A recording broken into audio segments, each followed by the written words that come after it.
අයිබුවන් හැමෝටම අද අපේ 30 days challenge එකේ 4 වෙනි දවස. අද අපි කතා කරන්නේ ස්ටඩීස් වලට AI use කරන්නේ කොහොමද කියලා.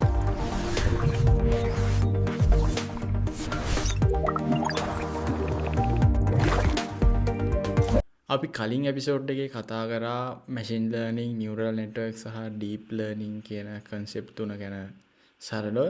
අද ඉඳලා ඉදිරියට තියෙන දවස් කීපෙම අපි කතා කරන්නේ AI කොහොමද use කරන්න කියලා practically. එතකොට අද 4 වෙනි දවසේ අපි කතා කරන්නේ students ලට studies වලට කොහොමද AI use කරන්න පුළුවන් කියලා. මුලින්ම අපි කතා කරමු studies වලදී පාඩම් කරද්දී තියෙන ප්‍රධාන ප්‍රශ්න කීපයක්. පාඩම් කරද්දී තියෙන ලොකුම ප්‍රශ්නයක් තමයි ලොකු content එකක් තියෙනවා අපිට අඩු time එකක් තියෙන්නේ study කරන්න. උදාහරණයක් විදිහට එක සබ්ජෙක්ට් එකක පිටු 300ක 400ක එහෙම නැත්නම් ටෙක්ස්ට් බුක් කීපයක තියෙන කන්ටෙන්ට් එකක් පාඩම් කරන්න වෙනවා එක්සෑම් එකකට කලින්. ඉතින් මෙතනදී මුණ දෙන ලොකු ප්‍රශ්නයක් තමයි කොතනින් පටන් අරගෙන කොහොම ඉවර කරන්නද කියන එක. බොහෝ වෙලාවට පාඩම් කරද්දී මුණ දෙන තව විශේෂ ප්‍රශ්නයක් තමයි hard language. විශේෂයෙන්ම science subjects කරන ළමයින්ට නම් තමන්ගේ ටෙක්ස්ට් බුක් notes කොච්චර කියුවත් සමහර වචනවල තේරුම හරියට තේරෙන්නේ නැහැ. මේ කියලා තියෙන්නේ මොකක්ද කියලා තේරුම් ගන්න කීප වතාවක් try කරත් අමාරු වෙන්න පුළුවන්. ඉතින් මේ AI tools එක අපිට පුළුවන් තමන්ගේ notes වල text book වල තියෙන දේවල් සරල භාෂාවෙන් සරල විදිහට තමන්ට තේරෙන විදිහට ඉගෙන ගන්න. ඊළඟ ප්‍රශ්නේ තමයි පාඩමක් ඉවර වුණාම මේ පාඩම summarize කරන එක. සමහර වෙලාවට අපි summary එකක් හදද්දී අපි පාඩම ඉගෙනගෙන තිබුණත් සමහර දේවල් මිස් වෙන්න පුළුවන්. පාඩමේ තියෙන විශේෂම දේවල් මොනවද කියලා අපි හරියට නොදැන ඉන්න පුළුවන්. ස්ටඩීස් වලටදී ඊළඟ ලොකුම ප්‍රශ්නයක් තමයි ටයිම් එක නැතිකම. අපි කලින් කිව්වා වගේ එක්සෑම් එකකට රෙඩි වෙනවා නම් ලොකු කන්ටෙන්ට් එකක් තියෙනවා අපිට පාඩම් කරන්න. හැබැයි ලිමිටඩ් ටයිම් එකකදී. එතකොට අපි ටයිම් එක මැනේජ් කරගන්න ඕන අපේ තියෙන කන්ටෙන්ට් එකට සහ කන්ටෙන්ට් එකේ තියෙන ස්පෙෂල්ම දේවල් වලට ફોකස් කරන්න. ඊළඟ කාරණාව තමයි ප්‍රෙෂර් and ස්ට්‍රෙස්. අපි හැමෝම දන්නා ස්ටුඩන්ට් කෙනෙක්ට තියෙන ලොකුම ප්‍රශ්නයක් තමයි පාඩම් කරද්දී තියෙන ස්ට්‍රෙස් එක සහ එක්සෑම් ප්‍රෙෂර් එක. ඒකත් ස්ටඩීස් වලටදී තියෙන ලොකු ප්‍රශ්නයක්. අපි මේ කතා කරපු ප්‍රශ්න වලට උත්තර තමයි අද අපි මේ එපිසෝඩ් එකකින් කතා කරන්න හදන්නේ. කොහොමද මේ ප්‍රශ්න වලට විසඳුම් එහෙම නැත්නම් මේ ප්‍රශ්න අඩු කරගන්න අපිට AI use කරන්න පුළුවන් කොහොමද කියන එක. අද මෙතනදී අපි AI tools ගැන කතා කරද්දී විශේෂයෙන්ම අවධානය යොමු කරන්නේ දැනට මාකට් එකේ තියෙන ප්‍රසිද්ධ LLMs ගැන. ඒ කියන්නේ ChatGPT, Gemini, Perplexity, Claude වගේ කට්ටිය පාවිච්චි කරන ප්‍රසිද්ධ large language models. ඒ නිසා ඔයාලා හැමෝටමත් මම අද මේ වීඩියෝ එකේ කරගෙන යන steps ඒ විදිහටම real time කරලා try කරලා බලන්න පුළුවන්. මේ හැම tool එකක්ම වගේ එයාලගේ free versions users ලට offer කරන නිසා. මෙතනදී දැනටමත් ඔයාලා මේ tools පාවිච්චි කරන අය වෙන්න පුළුවන්. සමහර විට ඔයා මේ tools පාවිච්චි කරන්නේ විවිධ ආකාරවලට. සමහරු මේ tools පාවිච්චි කරන්න පුළුවන් තමන්ගේ assistant කෙනෙක් විදියට. නැත්නම් තමන්ගේ companion කෙනෙක් විදියට. තමන්ගේ දිනදා දේවල් කතා කරන්න, ප්‍රශ්න කතා කරන්න, ඒ වගේ discussion වලින් answers හොයන කෙනෙක් වෙන්නත් පුළුවන්. එහෙම නැත්නම් ඔයා AI tools පාවිච්චි කරන්නේ සමහර විට search engine එකක් වගේ වෙන්න පුළුවන්. ඔයා ඉස්සර Google එකේ search කරපු දේවල් direct මේ වගේ Gemini හරි ChatGPT හරි වගේ tool එකක search කරනවා වෙන්නත් පුළුවන්. ඒ මොන කෙනෙක් වුණත් studies වලදී AI tool එකක් පාවිච්චි කරනවා නම් පාවිච්චි කරන්න හොඳම ක්‍රමය තමයි assistant කෙනෙක් විදිහට මේ AI tool එක ඔයා studies වලට පාවිච්චි කරන එක. මොකද AI එක ඔයා දැන් ඉන්න context එක එහෙම නැත්නම් ඔයා දැන් ඉන්න ස්වභාවය ඔයාට තියෙන අවශ්‍යතා මොනවද කියලා හරියටම දැනගන්න ඕනේ.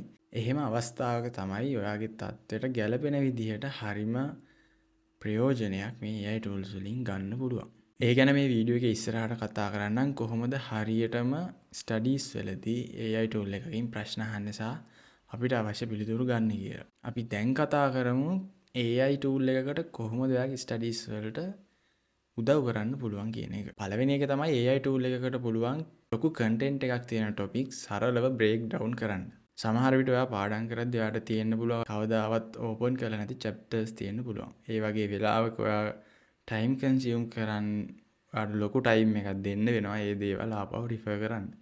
හැබැයි AI tools තියෙන නිසා දැන් ඔයාට පුළුවන් ඒ වගේ ලොකු content එකක් AI tool එකකට දීලා අඩු කාලයකින් ඒවා break down කරගන්න. දෙවෙනි විදිහ තමයි ඔයාලට පුළුවන් summaries හදන්න. කලින් කිව්වා වගේම ලොකු content එකක් තියෙන topic එකක් නම් ඔයා ඒක කියවලා special points highlight කරගෙන ඒ වගේ summary එකක් හදනවා කියන්නේ විශාල time consuming වැඩක්. හැබැයි වැඩේ නරකයි කියලා මම කියන්නේ නැහැ. හැබැයි ඔයාට තියෙන time එකත් එක්ක ඒක ඔයාට සෑහෙන time cost එකක් වෙන්න පුළුවන්. ඉතින් ඒ වගේ වෙලාවක අපිට මේ වගේ AI tools පාවිච්චි කරන්න පුළුවන් studies වලට. studies වලට AI tools use කරන එකේ මම කැමතිම part එක තමයි AI tool එකකට පුළුවන් simple language එකකින් ඔයාට ඕනම complex concept එකක් ඔයාට කියලා දෙන්න. සමහර වෙලාවට අපි කොච්චර වෙලා පාඩම් කරත් අපි ඉගෙන ගන්න topic එක concept එක අපිට තේරෙන්නේ නැති වෙන්න පුළුවන්. සමහර විට අපි පැය ගාණක් දීලා අපි ඉගෙන ගන්න වැරදි දෙයක් වෙන්නත් පුළුවන්. ඉතින් ඔයාට AI tools පාවිච්චි කරලා පුළුවන් සරල විදිහට ඔයාට මේ concept එක තේරෙන විදිහට ඔයාගේ studies වලට පාවිච්චි කරන්න. විශේෂයෙන්ම කිව්වොත් technical language එකේ තියෙන වචන වලින් තියෙන ඡේදයක් ඔයාට සරල භාෂාවෙන් AI එකකට කියලා දැනගන්න පුළුවන්. එතකොට ඔයාට මේ කියලා තියෙන මොකක්ද කියන එක ගැන idea එකක් එනවා. එතකොට ඔයා පාඩම් කරන දේට හොඳට ඵලදායී විදිහට කරගන්න පුළුවන්. ඊළඟ විදිය තමයි time එක save කරගන්න පුළුවන්. ඔයා පැය 100ක් වැඩ කරනවා නම් එතන පැය 100ෙන් පැය 70ක් විතරම ඔයා වැය කරන්නේ අපි කලින් කිව්වා වගේ summaries හදන්න, break down කරගන්න, notes හදන්න වගේ දේවල් වලට. ඉතින් ඔයාට පුළුවන් මේ දේවල් AI tools පාවිච්චි කරලා කරන ගමන් ඔයාගේ studies වලට වැඩි වෙලාවක් දෙන්න, active learning වලට වැඩි වෙලාවක් දෙන්න. හරි අපි දැන් කතා කරේ studies වලට එද්දි තියෙන ප්‍රධාන ප්‍රශ්න මොනවද? ළමයෙක්ට සහ ඒවට AI වලින් දෙන්න පුළුවන් සොලියුෂන්ස් මොනවද? AI tool එක පාවිච්චි කරන එකෙන් ලැබෙන benefits මොනවද කියලා.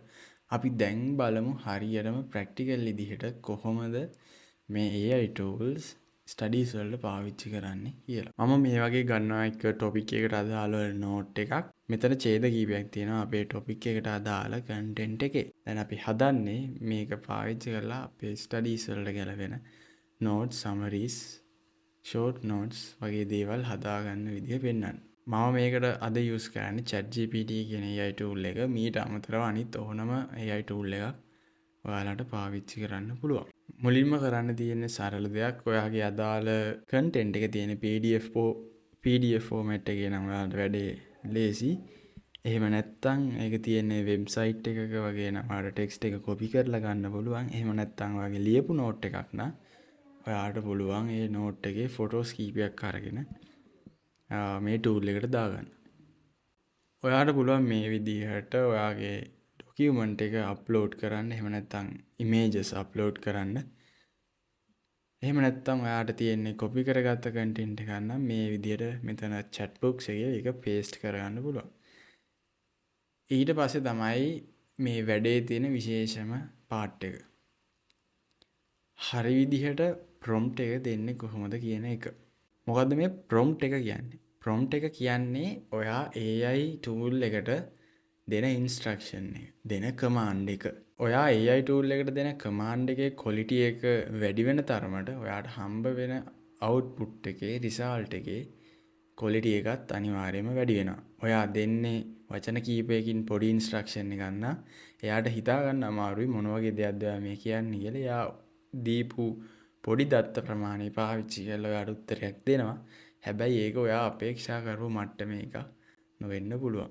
ඒ නිසා AI tool එකකින් හරි විදියට හොඳටම ප්‍රයෝජන ගන්නවා නම් ඔයා මුලින්ම දැනගන්න ඕන හරි විදියට prompt කරන විදිහ. දැන් මම මෙන්න මේ prompt එක තමයි අපේ AI tool එකට enter කරන්නේ.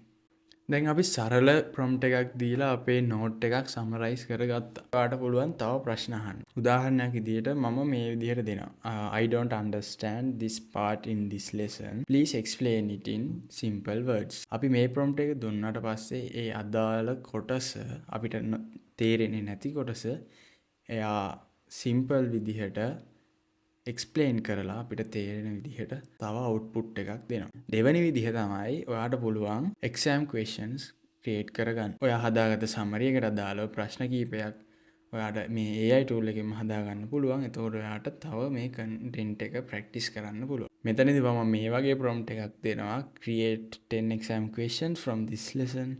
Include multiple choices and short answers. මේ prompt එක දුන්නාට පස්සේ අපි හදාගත් අපේ ලෙසන් එකට අදාළව MCQ questions කීපයක් දෙනවා. ඒවට answers එක්කම.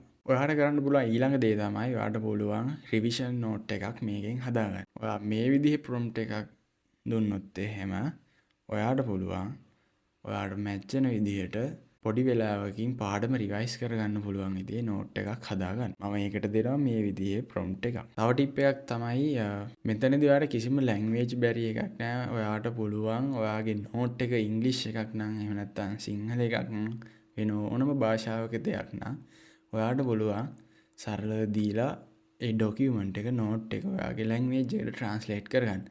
උදාහරණයක් විදිහට ඔයා සිංහල මීඩියම් වලින් එක්සෑම් කරන ළමයෙක් නම් ඔයාගේ නෝට් එක තියෙන්නේ ඉංග්‍රීසි මීඩියම් වලින් නම් ඔයාට පුළුවන් ඒ නෝට් එක සිංහලට කන්වර්ට් කරගෙන ඒකට වෙන ටූල්ස් අවශ්‍ය නැහැ. ඔයාගේ ප්‍රොම්ප්ට් එකේම දෙන්න I need result in Sinhala.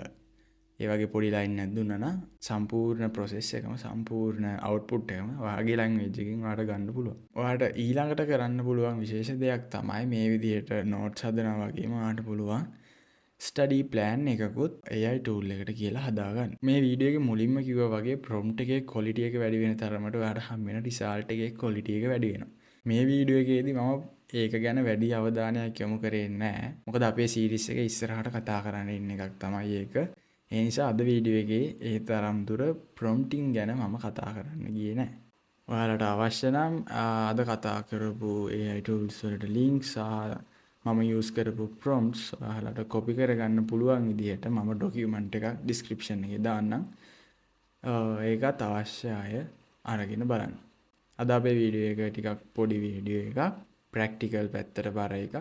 AI මුලින්ම ඉගෙන ගන්න කෙනෙක් AI වලින් අපි හෙට කතා කරන්නේ මේ විදිහට AI tool එකක් පාවිච්චි කරන්නේ කොහොමද ඔයාගේ writing වලට, ඔයාගේ assignments වලට, ඔයාගේ emails වලට, ඔයාගේ letters හදාගන්න මේ වගේ දේවල් වලට කොහොමද හරි විදිහට AI tool එකක් පාවිච්චි කරන්න කියලා.